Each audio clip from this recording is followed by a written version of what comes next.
গার্লফ্রেন্ডকে খুশি করার কিছু নিনজা টেকনিক। ও তোকে বলবে খেয়েছো, তুই কি বলবি? কি? তোমার কথাগুলোই তো মিষ্টির মতো, শুনেই পেট ভরে যায়।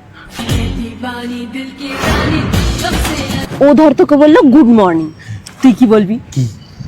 তুমি ঘুম থেকে না উঠলে আমার মর্নিংটা গুড হবে কি করে? তোর ধর শরীর খারাপ হয়েছে, ও ধর তোকে জিজ্ঞাসা করলো তোমার শরীর কি ঠিক হয়েছে, তখন তুই কি বলবি? কি বলবো? তুমি তো আমার ওষুধ, তুমি আমার পাশে থাকলেই আমার শরীর খারাপ ঠিক হয়ে যাবে।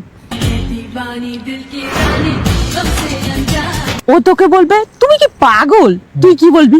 কি বলবো? তোমার প্রেমে পিছলে পড়েই তো পাগল হয়ে গেছি। ভাব তুই আরো এরকম ভাবে রাস্তা দিয়ে হাঁটছিস, আচ্ছা। তুই শরীর খারাপ অ্যাক্টিং করবি। কেন? আরে করবি বলেছি তো। আচ্ছা আচ্ছা, ঠিক আছে ঠিক আছে। তারপর ও বলবে কি হয়েছে বেবি, কি হয়েছে, তখন তুই কি বলবি? কি বলবো? কি বলবো? তোমার চোখের দিকে তাকালেই তো আমার মনে ঝড় উঠে গেছে বেবি।